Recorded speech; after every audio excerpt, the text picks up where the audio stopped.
শেষ ট্রেন ধরব বলে একরকম ছুটতে ছুটতে স্টেশনে পৌঁছে দেখি নীলবর্ণ আলোর সংকেত।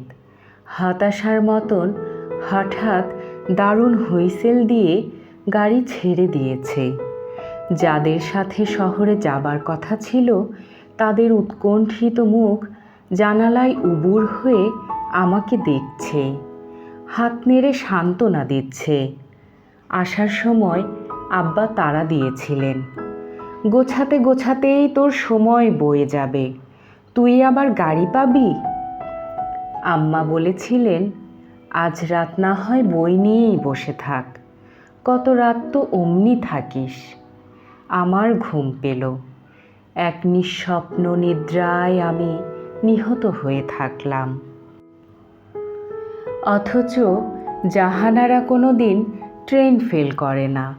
ফরহাদ আধ ঘন্টা আগেই স্টেশনে পৌঁছে যায়।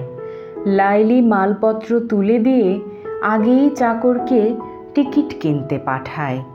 নাহার কোথাও যাওয়ার কথা থাকলে আনন্দে ভাত পর্যন্ত খেতে পারে না। আর আমি এদের ভাই 7 মাইল হেঁটে শেষ রাতের গাড়ি হারিয়ে এক অখ্যাত স্টেশনে কুয়াশায় কাঁপছি। কুয়াশার সাদা পর্দা দোলাতে দোলাতে আবার আমি ঘরে ফিরব। শিশিরে আমার পাজামা ভিজে যাবে। চোখের পাতায় শীতের বিন্দু জমতে জমতে নির্লজ্জের মতোই হঠাৎ লাল সূর্য উঠে আসবে।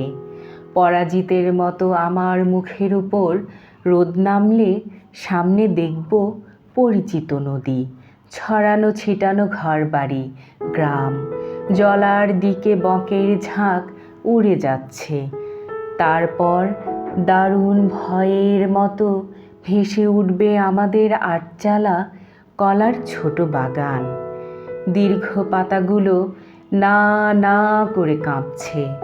বৈঠকখানা থেকে আব্বা একবার আমাকে দেখে নিয়ে মুখ নিচু করে পড়তে থাকবেন, ভাবি আইয়ে আলাই রাব্বি কুমা তুকা জীবান।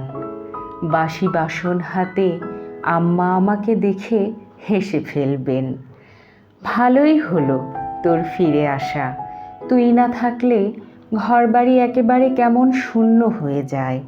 হাত মুখ ধুয়ে আয়, নাস্তা পাঠাই। আর আমি মাকে জড়িয়ে ধরে আমার প্রত্যাবর্তনের লজ্জাকে ঘষে ঘষে তুলে ফেলব।